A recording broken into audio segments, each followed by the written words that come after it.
اسلام کس طرح کی خلافت چاہتا ہے؟ امیر المومنین خلیفۃ المسلمین حضرت عمر فاروق. سنا حکومت کس کو کہتے ہیں؟ حضرت عمر گزر رہے ہیں، فجر کی نماز کے بعد 2 گلیاں رہ گئی ہیں، آج پورا نہیں ہو سکا آپ کا دورہ، جو رات کو نقاب پہن کے 2 گلیاں رہ گئیں تو نقاب اوڑھ کے ہی فجر کے بعد نکل گئے. ایک چھپر ہے چھوٹا سا، ایک کٹیا ہے جھونپڑی، بوڑھی اماں بیٹھی ہے. عمر فاروق گزرنے لگے، بوڑھی کو پریشان دیکھا، اماں جی اجازت ہو تو اندر آ جاؤں؟ بوڑھی کہنے لگی چل دوڑ جا، اپنا کام کر، کیوں اجازت دوں؟ تیری مہربانی اماں آنے دو. کیا دوڑ جا؟ تیری مہربانی اماں گزارش ہے، چلو آ جاؤ. حضرت عمر فاروق فرمایا کرتے تھے میں نے اس عورت سے آئین سیکھا ہے، آئین، میں نے اس سے قانون سیکھا ہے، اس بوڑھی عورت سے. اندر آ گئے عمر فاروق.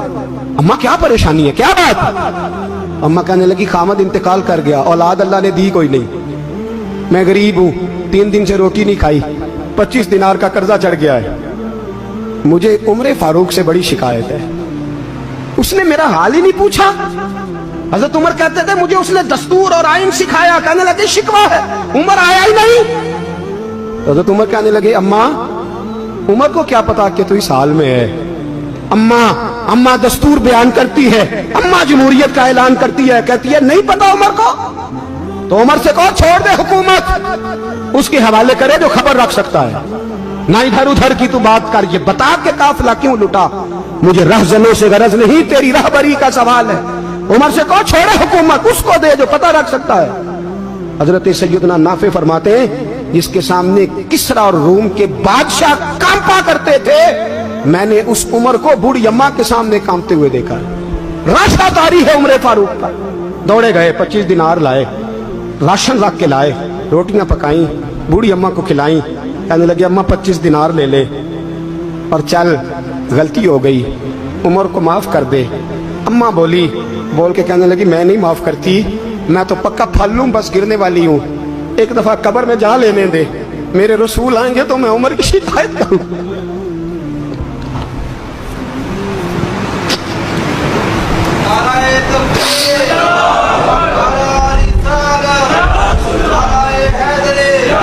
فرمایا میں شکایت کروں گی محبوب پاک سے اور عرض کروں گی حضور اسے پوچھ. اس کو نگران بنایا گیا، اس نے مجھ بیوہ اور لوارث کی خبر ہی نہیں لی. یہ ہے آئین اسلام، یہ ہے دستور مصطفیٰ کریم صلی اللہ علیہ وسلم. یہاں کتنے غریب بھوکے سوتے ہیں، کتنوں کے بچے روز اغوا ہوتے ہیں، کتنی مصیبتیں. گورنمنٹ کہتی ہے کچھ بھی نہیں، افواہ ہے. افواہ ہے تو اس کا علاج کیوں نہیں ہوتا؟ آپ میدان میں سرے عام آ کے اس کا اعلان کیوں نہیں کرتے؟ جاگیے اور سنیے میری بات. حضرت سیدنا فاروق اعظم نے 25 دینار دیے، پھر اس اماں کو کھانا دیا.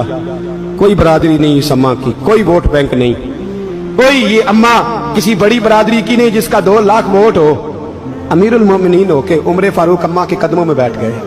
کہنے لگے اماں عمر کمزور ہے، حضور کا سامنا نہیں کر سکتا، تیری مہربانی نبی پاک کے سامنے شکایت نہ کرنا. اماں کہنے لگی چل میں تیری خاطر معاف کر دیتی، جا تو مجھے کسی اچھی ماں کا بیٹا لگتا ہے، جا تیری خاطر. کہنے لگے چل پھر مجھے لکھ کے دے. کہنے لگی میں تو ان پڑھ ہوں، تو لکھ دے میں دستخط کر دے. حضرت عمر نے لکھا. ایک بوڑھی اماں کو شکایت تھی خطاب کے بیٹے عمر سے، اور پھر وہ معاف ہو گئی. اماں کہتی ہے میں نے اللہ کی رضا کے لیے معاف، یہ دستخط کر دو. اماں کے آگے کیا تو حضرت علی آ گئے، حضرت عبداللہ ابن مسعود آ گئے. کہنے لگے عمر یہاں پھر رہے ہو، میں سارے مدینے میں ڈھونڈ رہا تھا. اماں اٹھ کے کھڑی ہو گئی، ہائے میں مر گئی، یہ عمر تھا، یہ میں نے کیا کیا؟ حضرت عمر کہنے لگے اماں نہ، اپنے وعدے پہ قائم رہ، تو نے جو کہا تھا اس پہ قائم رہ.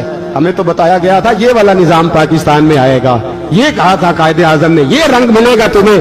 کہا ماں تو وعدے پہ قائم رہ، لکھ کے دے. لکھا، اماں نے سائن کیے. پھر حضرت علی سے کہنے لگے بطور گواہ آپ بھی سائن کر دو. پھر عبداللہ ابن مسعود سے کہنے لگے آپ بھی سائن کر دو. سائن ہو گئے تو جناب عمر نے رکا لپیٹا. حضرت علی کو کہنے لگے علی تو میرا دوست ہے، میری صبحوں اور شاموں سے واقف ہے، علی تو میرا رازدار ہے یار، مجھے یقین ہے کہ میں تجھ سے پہلے مر جاؤں گا.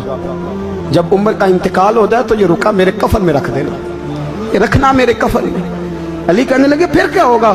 اور میں جب نبی پاک میری قبر میں آ کے پوچھیں گے نا بتا تو حکمران تھا کیا کر کے آیا ہے، تو فرمایا میں رکا نکال کے عرض کروں گا سونے ایک اماں ناراض تھی میں اسے بھی راضی کر کے آیا. حضور میں راضی کر کے آؤں یہ یا رسول اللہ میں